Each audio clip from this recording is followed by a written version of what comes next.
Hello and welcome to today's lecture on medium access control techniques. Today is the second lecture on this topic. In the first lecture, we have discussed about contention based protocols, which are essentially random in nature, and we have seen that there are collisions, and because of collisions it is necessary to do retransmissions after random amount of time.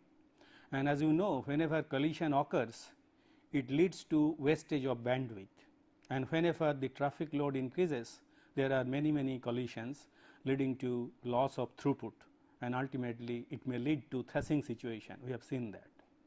And in this lecture, we shall consider about collision free protocols, where collision is completely avoided. Here is the outline of today's lecture. I shall explain what do you mean by collision free protocols.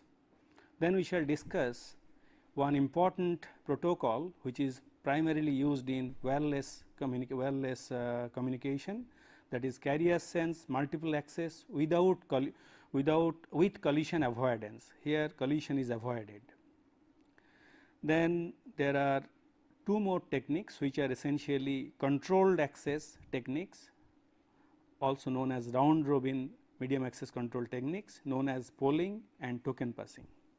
Then we shall discuss reservation based medium access control techniques, and they can be broadly divided into two types, distributed and centralized. We shall discuss both types, several examples of both the types.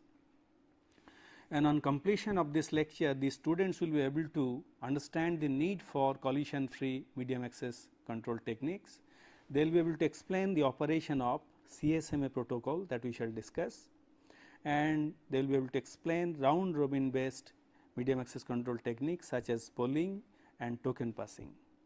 And finally, they will be able to explain reservation based protocol techniques which are primarily used in satellite network, which are distributed as well as centralized protocols are there. We shall discuss both of them. They will be able to understand and explain both of the techniques.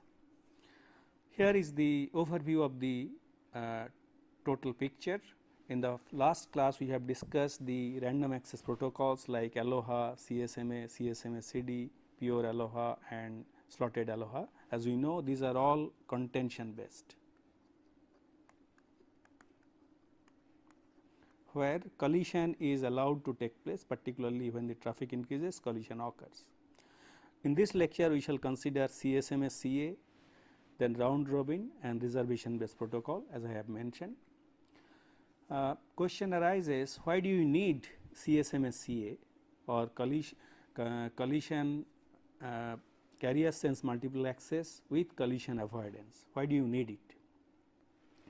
The need has arisen because of the proliferation of portable computers, and which requires radio signals for communications. As we know, the wireless those portable computers cannot be, although they can be connected, but to maintain portability they should communicate with using radio signals. And as you know, all radio transmitters have some fixed range. So, as the range increases, the intensity decreases at the rate of d square, as you know that. And when a receiver is within the range of two active transmitters, the resulting signal will be generally garbled. That means, whenever a particular station is in between two transmitters, it will receive signal from both the transmitters, and the signal will get garbled, and it will be useless. So, that is why collision cannot be that type of situation should not be allowed to happen. And as you know that CSMA CD is unsuitable in such environment. The reason for that is in wireless environment it is very difficult to detect collision because of that attenuation, fading, and also it is in the radio level it is difficult to detect the collision. And that is why that CSMA CD protocol that we have discussed cannot be used here. And moreover, there are two problems because of the special situation that I have mentioned. These are known as hidden station and exposed station problems, which we shall discuss in detail. And we have to develop techniques which are suitable for this kind of environment. Let us first discuss the hidden station problem, and here as you can see, this station A is transmitting some signal, and this circle shows the range over which the signal is received properly, and beyond that the signal is very weak, and particularly the signal to noise ratio will be very small and signal cannot be detected properly. That is why this is the range of this transmitter A, station A. On the other hand, this C is also transmitting simultaneously, and this range is mentioned shown with the help of the other circle, this circle.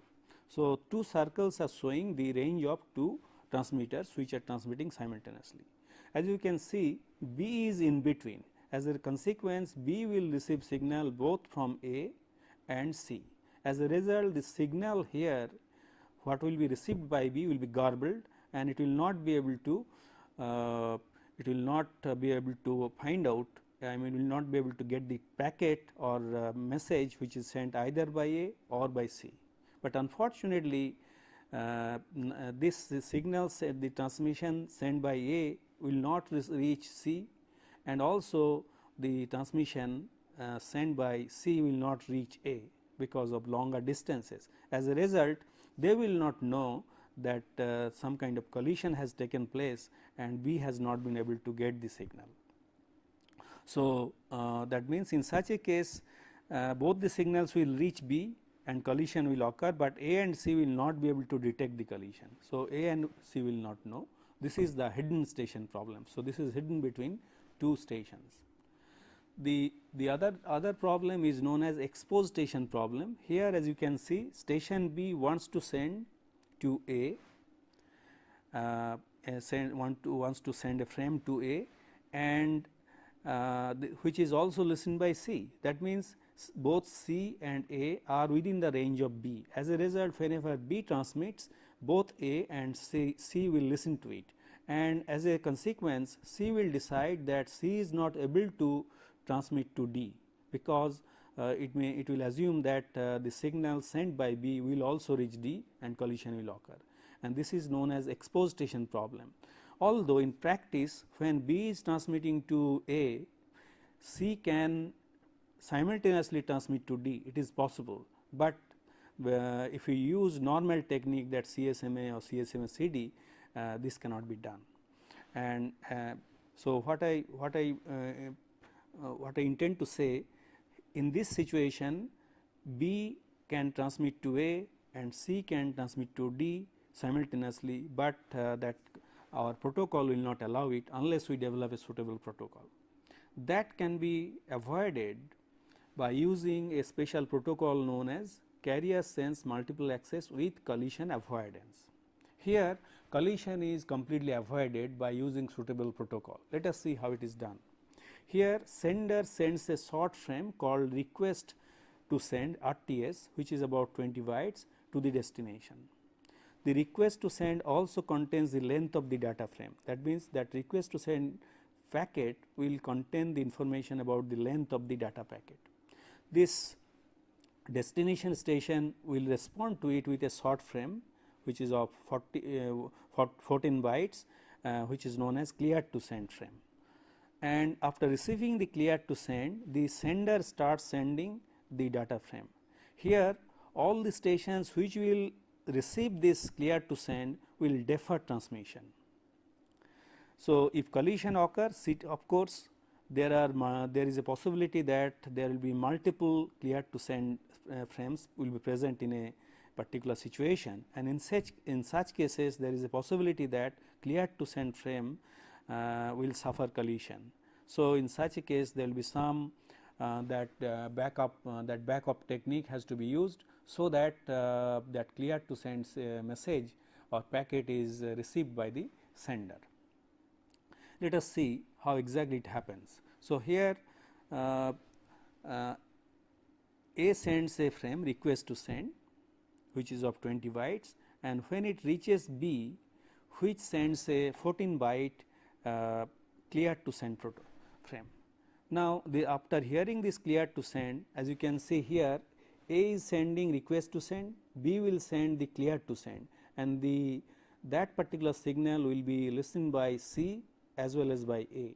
As a result, C will defer transmission, and of course, if both of them request simultaneously, there will be some kind of collision, but that cleared to send will be sent either to A or to C. One of them will be sent and the other one will defer transmission, and as a consequence, as one of them will defer transmission, this exposed station problem will be overcome. And after receiving this cleared to send, data will be transmitted by either A or by C, depending on who receives the cleared to send, and after the data is sent, the acknowledgement will come from the receiver. Now, the exposed station problem also will be overcome here, that this problem, that exposed station problem, as I mentioned, will be also overcome here. For example, whenever B sends a packet to A, then A will send a request to send packet will go from B to A, and A will send a cleared to send. That means, let us start again once again. So, here it is B is sending to A request to send, and A will respond with a cleared to send. Now, this signal, whenever A sends to B, obviously it will not be listened by D. So, if C request sends a cleared to send to D, that cleared to send will not be listened either by A or by B. As a consequence, if C sends a request to send to D, and that cleared to send will be received only by C. As a consequence, the B will be able to send to A and C will be able to send to D simultaneously. So, we see that parallel data transmission between D and C and D to C, C to D and B to A is possible by using this protocol. So, this is known as 4-way handshaking protocol, and by using this 4-way handshaking protocol, that means request to send, cleared to send, data and then acknowledgement. You can see 4-way handshaking protocol.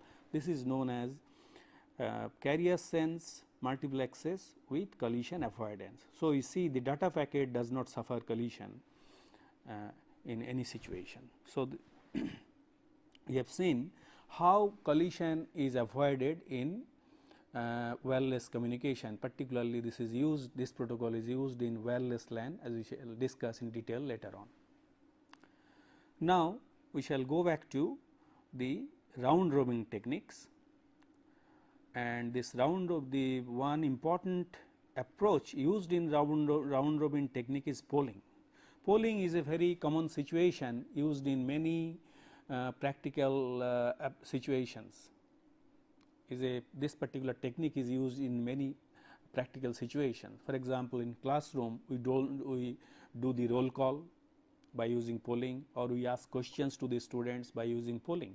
The teacher one by one calls the roll number of the students, or ask a particular students one by one and ask the answer. So, similar thing is done here. Here you have got stations take turn in accessing the medium. That means, in such a case, one station is termed as primary. It can be considered as teacher or the chairman in practical applications, and other stations are called secondary. and there are two distinct modes. So, whenever this primary wants to send data to one of the secondaries, then it can be select mode. First, the primary has to select a particular secondary by sending its address, and whenever the secondary response sends an acknowledgement, then the data transfer is performed. On the other hand, in the polling case, data is coming from the secondary to the primary. In such a case, primary will send a polling signal to one of the secondaries, secondary will send an acknowledgement, and then the data transfer will take place. Let us see how exactly it happens. First, let us consider the polling mode. So, in this case, the polling signal goes to all the secondaries, and one of the secondaries will send an. So, if it has got no data to which the address was given, then no acknowledgement signal will come, and the another polling signal will be sent by the primary, and if the polled secondary has some data to send, it will send the data, and then the primary will send an acknowledgement to the secondary. So, this is how in the poll mode data is one by one, the polling is done by the primary one by one, and it gets data from the secondaries in round robin manner. And next one is the select mode, in which data goes from primary to the secondary. So, selection signal goes with the address, and that particular station, one of the secondary stations will respond with an acknowledgement packet, and then data transfer data is sent by the primary to the secondary, and then the secondary will send an acknowledgement. So, this is how the polling is performed whenever a number of stations are connected to a bus which is shared by all the stations. So, polling is being performed here. Now, the polling can be done in wireless communication also. There can be a central controller which may use a frequency band to send outbound signal. So, you can see this is the outbound signal. This controller is sending outbound signals, and this is some kind of broadcasting which is received by all the other stations, and other stations share a different frequency to send the inbound messages. So, others will send some signals which are essentially shared by all the stations. Now, this kind of technique where the bandwidth is divided into two parts, one is outbound, another is inbound. This is your outbound, this is your inbound, and this technique is called frequency division duplex approach or FDD approach. So, in such a case, that centralized controller will send message to all the other stations by using this outbound frequency band, and all other stations will send message by using that inbound messages, and then the polling is performed one after the other. These stations will be asked to send data, because since it is broadcasting, since this is a broadcasting situation, all the stations will know, and only the polled secondary, although it is shared, will be sending the data to the central controller. So, all the data transfer will take place through the central controller. Polling can be done without using the central controller also.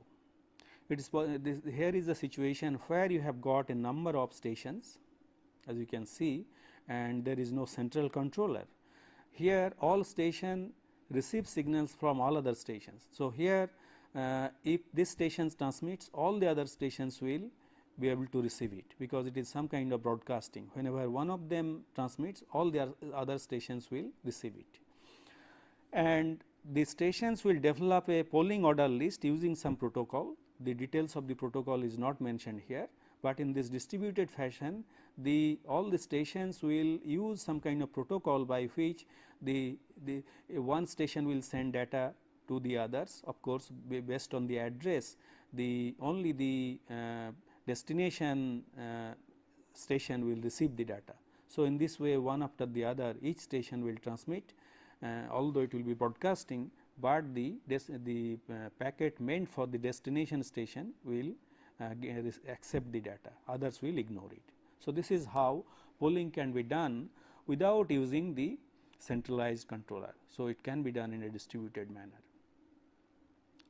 Now, here it is shown in detail how the polling messages are performed, sent one by one with the help of a central controller. So, here this is the primary station. So, these are all the secondary stations. So, you see this is the time. First, this one is mentioned that this is the walk time required for propagation of message from the central controller to reach the station 1. This is the station 1. So, the station 1 will receive the message and then it will respond. So, it will take some time. This time is known as walk time. So, time required for the propagation of message and the station begins transmission. So, from this to this time is known as the walk time for polling station 1. Then the data transmission from station 1 take place. Then it will poll station 2 in the same manner. It will require some time, walk time for polling 2. Then the station 2 will transmit data. In this way, M station will transmit one after the other, and again station 1 will get its turn. So, you can see all the stations will get their turn for sending message to the central controller, and of course, central controller can also send data in this manner. And total walk time can be considered as the overhead in the polling process. That means, this time, this is essentially the overhead for transmission, and you can calculate the throughput based on the total walk time required and the total time spent for sending the messages. And here the overhead can be made very small, because this time propagation time is usually small whenever the stations are located whenever stations are located nearby, not satellite communication or of that kind. So, this walk time can be quite small and throughput can be quite high. Of course, there will be some transmission time involved, that means the propagation time and transmission time of the packet coming from the central controller to the station, and also packet transmission time of the stations going to the central controller, acknowledgement or no acknowledgement packets. So, this time is known as walk time, and total walk time is the total overhead. So, in this way you can calculate the total overhead and find out the throughput. Now, we shall discuss the second approach for second approach used for round robin technique, that is known as token passing. So, in a token passing approach, all stations are logically connected in the form of a ring. You note down this particular term logically. So, here we have shown the stations are not only logically, but physically connected in the form of a ring. So, here for example, this particular station is connected to its neighbor D and B, D is connected to A and C is connected to D and B. So, in this way all are connected in the form of a ring. So, this particular interface is connected to its neighbor by using point to point links. As I mentioned, this point to point link can be either twisted pair or it can be coaxial cable. So, either usually coaxial cable is not used, it can be either twisted pair, or if the distance is very long, it can be optical fiber. So, either twisted pair or optical fiber is used for point to point link between the pair of stations. Now, this ring is essentially the shared medium used for communication, and that access to the medium, control of the access to the medium is performed using a token. What is a token? A token is essentially a special bit sequence, or it can be considered as a small packet. This packet is circulates around the ring, and whoever is the owner or whoever captures a token gets the right to transmit. So, token is circulated in a round robin manner, holder of the token has the right to transmit. So, here somehow a token is introduced, say suppose A is holding the token. So, it will send the data transmission will take place and it will come back to A, then it will release the token, it will go to B. sorry, it goes in this direction. So, it will go to B, and so whenever it receives the B captures the token, it will then send the data, it will go around the ring, it will come back to it, it will take out that data packet, data frame, and then introduce the token, it will go to C. In this way, it will, that token circulates around the ring, and whenever a particular station has no data to send, it simply passes on the free token to the next stations. This is how it goes on.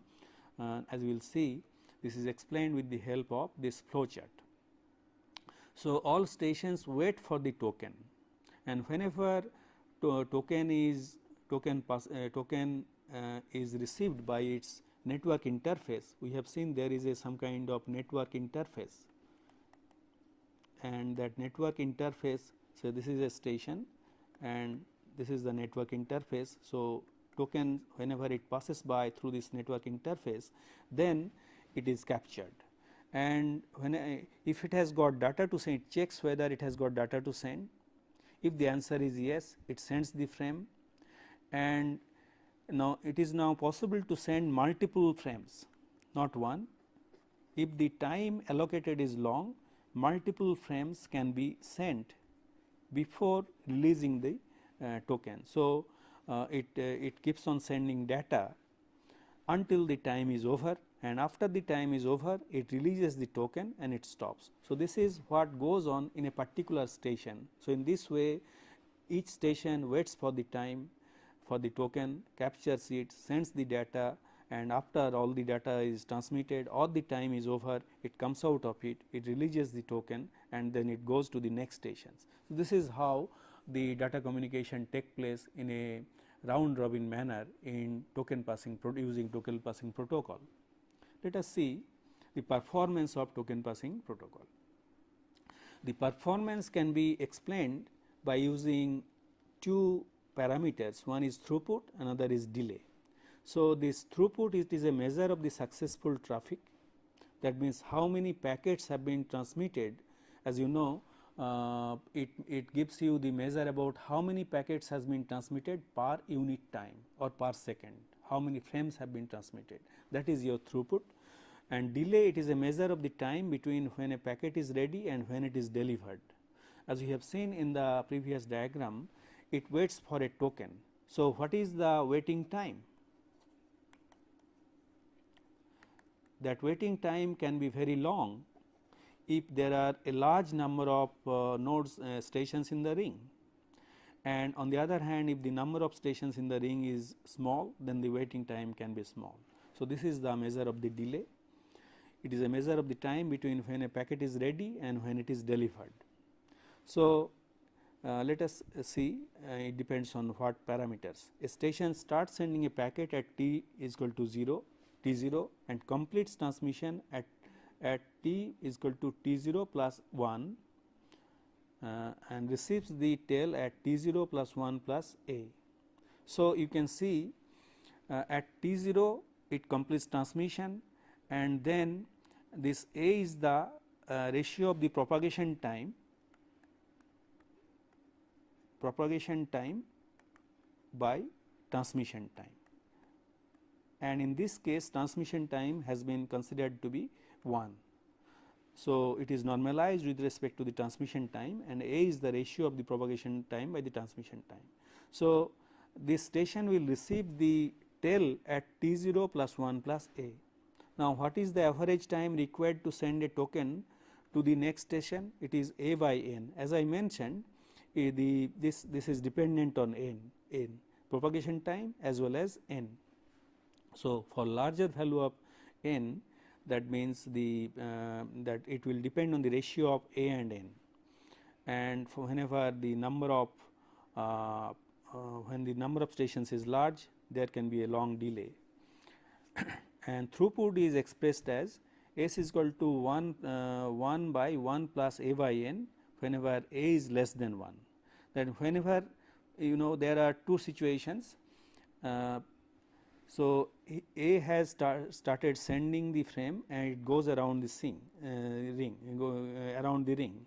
So, if the bit time, that means the total propagation time is smaller than the packet transmission time, before it completes transmission, the tail that front will be reaching the transmitter. And another situation is whenever the transmission time is small and propagation time is large, in that case a station will finish the transmission of a frame, and only after transmission is completed, it will the front of the frame that is it has sent will reach the station.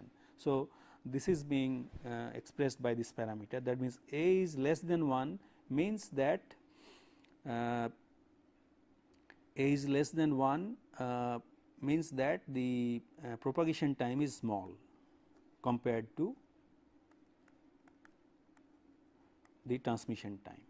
So, propagation time is lesser than transmission time. In that case, this is the expression for throughput. On the other hand, whenever the propagation time is very large, in such a case S is equal to 1 by A into 1 plus 1 by n for A is greater than 1. This is the situation when the either the transmitter is sending very fast or the loop ring is very long. So, in such a case there is a possibility to have multiple token and multiple frame.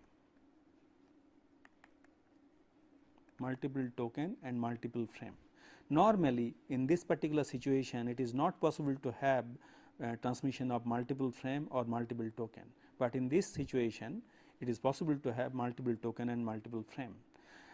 We shall discuss about this technique in more details whenever we consider the standard lengths. We shall see that in the normal token ring based on coaxial cable, the length of the ring is small and speed is small. So, when in such a situation, that propagation time is relatively smaller compared to the transmission time. On the other hand, when the ring is, when we are transmitting at a very high speed, then the transmission time is small and relatively propagation time is longer. In such a case, it is possible to have multiple token in a single ring, and parallelly multiple frames can be sent. We shall discuss about it in more details later on when we shall consider the LAN network based on token passing. Now, it is now necessary to compare the CSMA CD, which is one of the popular protocol used in local area networks, and also with respect to this token ring, token passing. So, if we compare these two, we find that the token ring is least sensitive to workload and propagation effects. That means, so whenever as you are increasing the load, we have seen that CSMA CD is affected heavily. We have seen that curve initially, that throughput increases, and after reaching a peak it starts dipping and it falls down. But in case of token passing, you will see that it will increase linearly. That means, there is no degradation in throughput as the load increases. So, it is least sensitive to workload and propagation effects. However, whenever the number of nodes is very large, the delay will be long in case of token ring. That means, the CSMA CD has the shortest delay under light load conditions. We have seen that in case of CSMA CD, if the load is light, a particular station transmits a frame, and if it does not suffer collision, delay is very small. On the other hand, in case of token ring, a particular station has to wait for a long time to get the token, and as a consequence there is a long delay in token ring. On the other hand, the delay is very small in CSMA CD. However, if there is heavy load, then it will suffer collision, and as a result delay can be long. So, CSMA CD has shortest delay, but is most sensitive to variations of load, particularly when the load is heavy. So, these are the two performance comparison between CSMA CD and token ring protocol or token passing protocol. And based on another important observation based on the protocol, you see in case of CSMACD we have seen that there can be multiple collisions, and whenever an unfortunate frame suffers 15 collisions, it is discarded. So, in case of CSMACD, which is based on stochastic or probabilistic technique, there is a possibility that an unfortunate frame is never transmitted. In other words, the delivery of a packet to the destination is not guaranteed. On the other hand, in case of token ring, token passing protocol, the delivery is guaranteed. The reason is that even when the load is very large, the delay can be long, but the packet will be ultimately delivered. That is why that CSMACD is not suitable for real time traffic. In real time traffic, we cannot afford to discard a packet or frame. So, in real time applications, the CSMACD protocol is not very good. It is good only in burst situation. In burst situation when the traffic is small. On the other hand, the token passing protocol is very suitable when you have got stream traffic.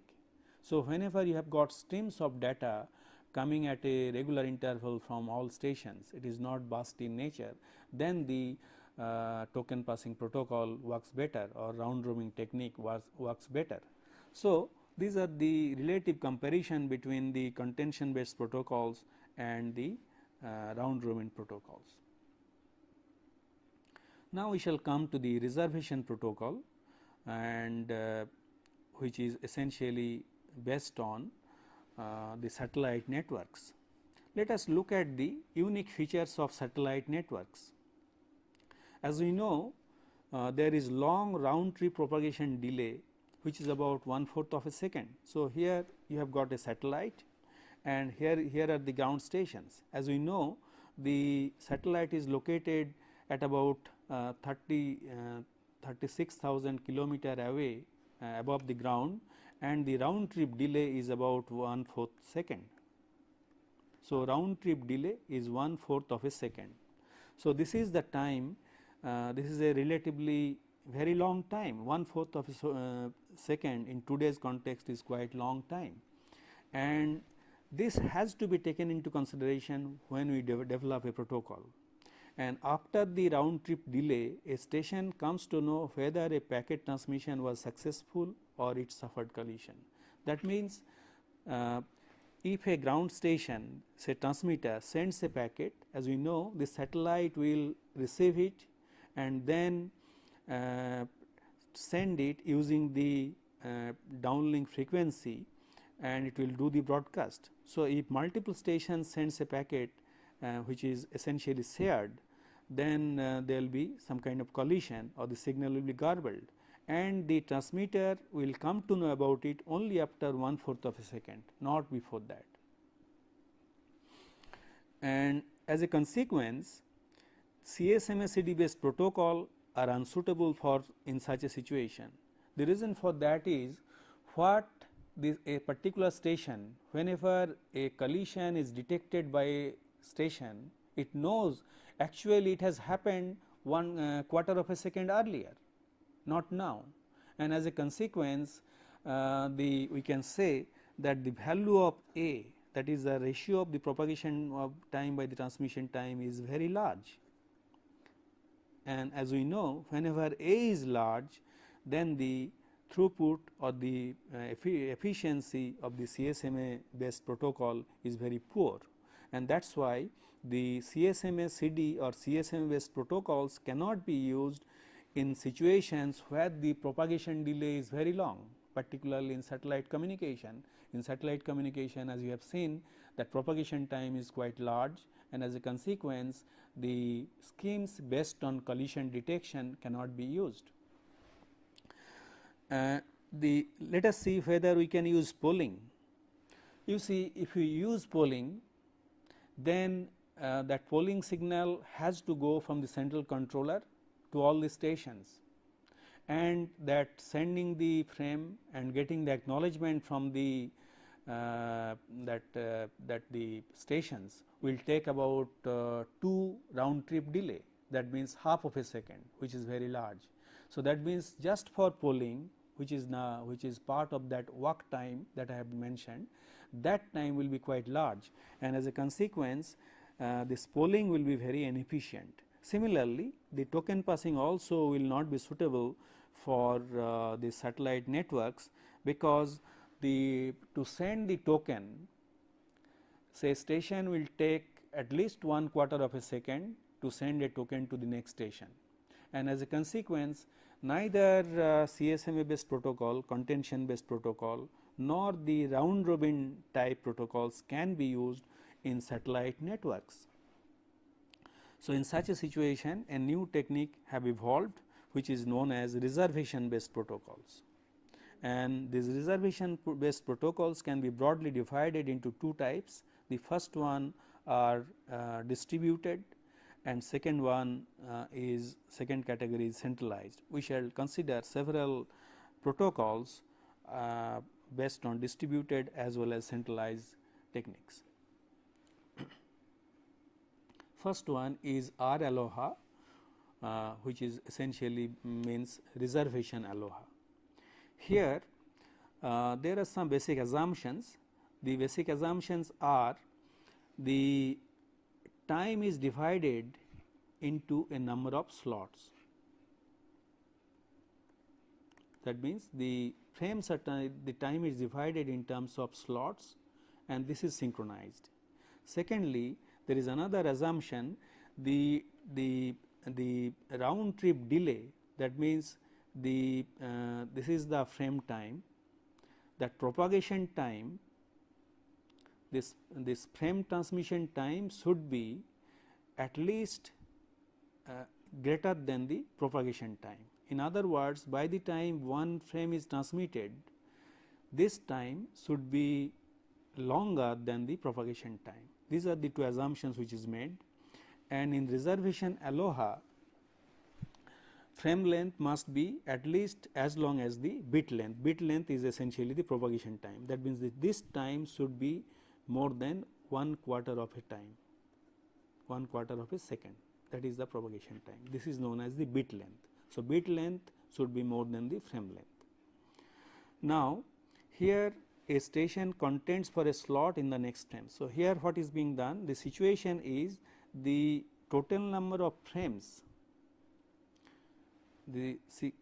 here k is essentially the number of k is greater than the number of slots, that means the number of slots is larger than the number of slots is smaller than the number of stations. So, number of k is the number of stations is larger than the number of slots, and it works in this manner. Let us in this manner say whenever in a particular slot, that means a particular frame is transmitted and each station is receiving whether a particular slot is empty or free. So, whenever a station frame is found to be empty, then a station sends frame to transmits in that particular slot to book it. However, it may suffer collision or it may not suffer collision. Let us assume that there are 8 stations and 4 slots for simplicity,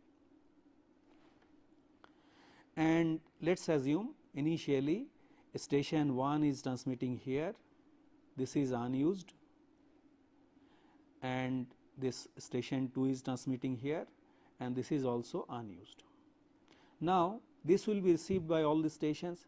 Now, station 3 wants to decide in this slot. So, in the next frame, station 1 sends here, station 3 sends here, 2 sends here, and let us assume 4 and 5 decides to send in this slot. So, there will be some collision here. So, we can see here collision will occur in this frame.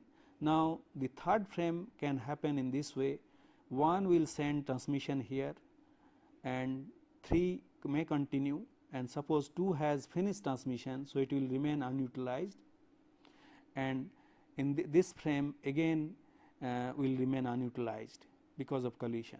So, we find that there can be three situations. A particular slot may be used in this case, or a particular slot may be unused, remains unoccupied, or there may be collision. Now, there are, if a particular stations keeps on sending continuously, then it may appear like behaves like a TDMA, that means time division multiple access, and when this station sends long streams of data. This is the situation for this slot. As you can see, this slot, in this slot the station A is continuously sending. On the other hand, if the traffic is bursty and the number of packets sent by different station is small, in that case it will appear to be slotted aloha. As you can see, this particular slot, say 2, then unutilized, and then 1. So, in this way alternately different stations can transmit in different slots. So, it may appear like a slotted aloha. This is the reservation aloha protocol used, and here you can see the number of it has been assumed that the number of slots is smaller than the number of stations. Let us consider another situation. In binder scheme, the number of slots stations is smaller than the number of slots. So, in this case the number of station is smaller. Earlier the number of stations were larger, than the number of slots. So, in this case, since the number of stations is smaller than the number of slots, you can see each station is allocated a particular slot. That means, here some kind of implicit reservation is there.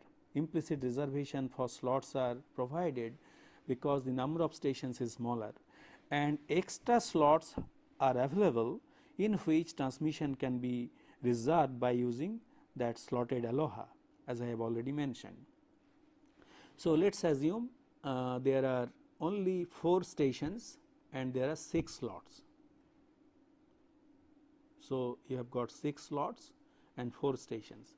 So, this is reserved for 1, this is reserved for 2, this is reserved for 3 and 4, and these 2 are unreserved, these 2 are free. And in this initially, say suppose the first, in the first frame a particular station 1 sends here, 2 sends here. If 3 has no data, it remains unused. So, it is unused, and say 4 sends here. Now, if station 4 has got more data to send, it will it may send here by sending data using the slotted aloha, and say suppose station 2 also can send here.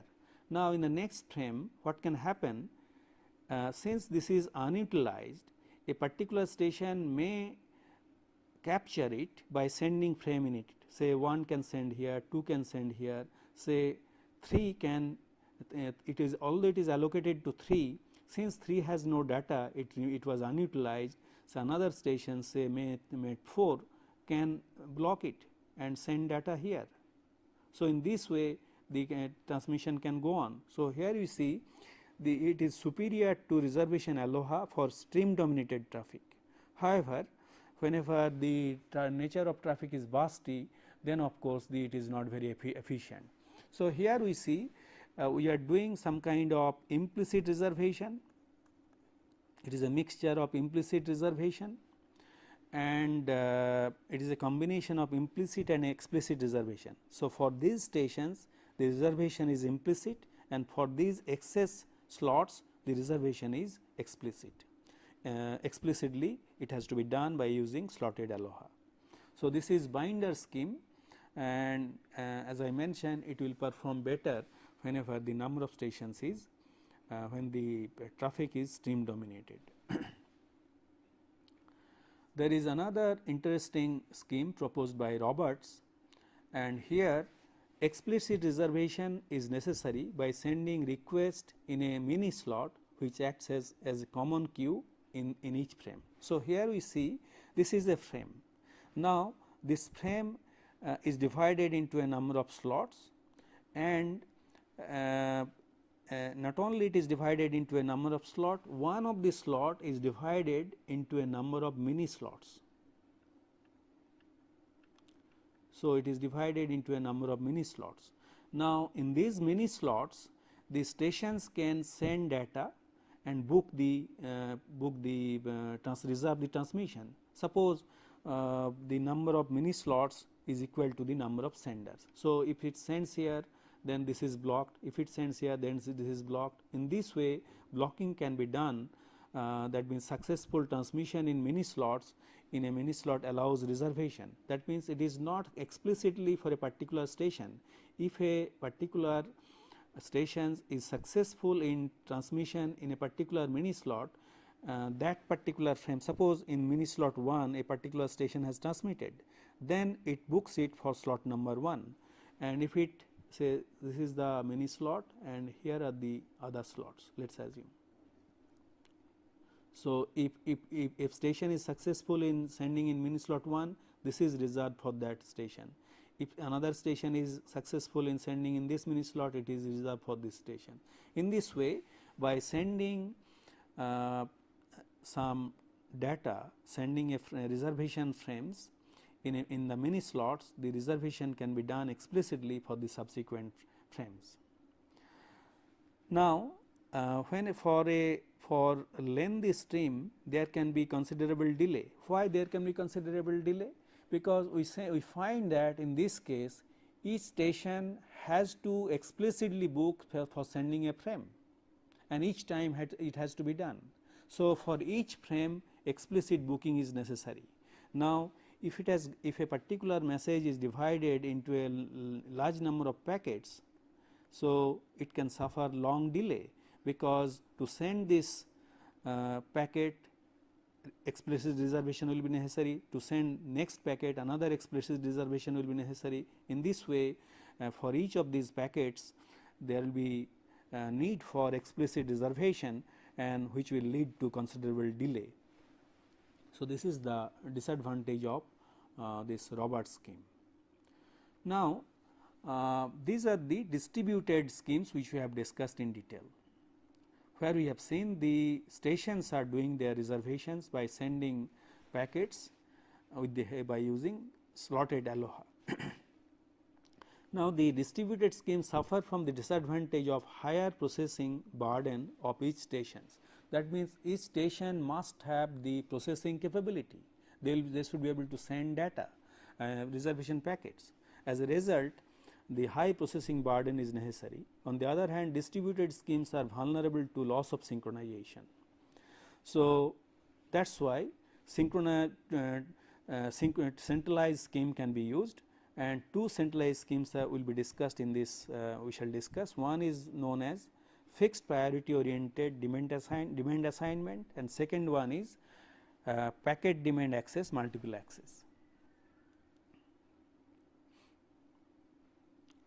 So, this is centralized FPOMA, priority oriented demand assignment. It is an extension of Roberts scheme. It has got 6 stations, acts as a controller. You can see there are 6 one of the 6 stations acts as a controller. Here it is a centralized scheme. So, there should be a controller. The stations can send their request in mini slots. So, here there are mini slots. So, we have assumed that there are 6 stations. So, these are the 6 mini slots in which request can be sent, and the priority of that packet, whether it is a normal or it is interested in sending normal packet, or there is a bulk data, that also has to be specified. And the controller maintains a queue of requests and allocates 6 variable length slots. As you can see here, the slots are not fixed. So, based on these requests, the controller will allocate the the frame slots of variable size, and all the 6 stations will be able to send variable size frames in these slots. This is your centralized FPOMA, and this PDA-MA has got 4 different types of slots. There is a leader control slot, a guard slot, a reservation mini slot, and data slots. The leader control slot is used by the master, station to communicate acknowledgement. So, this is used for communicate acknowledgement to all the other stations, and guard slot help other stations to hear the leader control slot and prepare for the reservation, and also it can be used for ranging. The reservation mini slots for reservation are used for reservations. Here the other stations can send their requests using slotted aloha, and the data subframe is used for variable length data. So, this subframe is used for sending variable length data by other stations. So, this is a centralized scheme. So, we have discussed different types of reservation based protocol. Here are the review questions. First question is, what are the advantage of collision free protocols over random access protocols? How does CSMA differs from CSMA CA? Third question is, compare and contrast CSMA CD and token passing protocols. Fourth question was, why CSMA CD or token passing MAC protocols cannot be used in satellite communication. Fifth question is, compare the distributed and centralized reservation protocols. Here is the answer to question number 1 of lecture number 25. Question was, in what environment it is necessary to have MAC for data communication? Answer is, in broadcast networks a single transmission media is shared by all the users and information is broadcast by an user into the medium. In such cases a protocol is necessary to orchestrate the transmission from the users. The protocol is known as medium access control. Second question was, how performance is improved in slotted aloha compared to pure aloha? Answer is, in slotted aloha packets are transmitted in fixed time slot as you have seen. This reduces the vulnerable period from TF to 2 TF of pure aloha. This in turn improves the performance or throughput from 18.4 to 36.8. Third question was, distinguish between persistent and non-persistent CSMA scheme. Answer is, in case of non-persistent CSMA, medium is resensed after a random amount of time when the medium is found to be idle. Only on the other hand, medium is continuously sensed in persistent schemes. Fourth question was, how does the efficiency of CSMA based schemes depend on A? Answer is, the parameter A decides the vulnerable period in case of CSMA as well as in CSMA schemes. The longer the propagation delay, the longer is the value of A, and longer is the vulnerable period. Longer the vulnerable period, lesser is the efficiency, as you have seen. Last question was, how performance is improved in CSMA CD over CSMA technique? Answer is, in case of CSMA technique, packets are transmitted till the end even when it suffers a collision. As collision can be detected within a fraction of packet transmission time, medium is monitored during packet transmission. So, in CSMA CD technique, packet transmissions are stopped as soon as collision is detected by the station. This results in more efficient utilization of the bandwidth of the medium. So, this concludes today's lecture. So, in the next lecture we shall discuss about the channelization technique of medium access control. Thank you.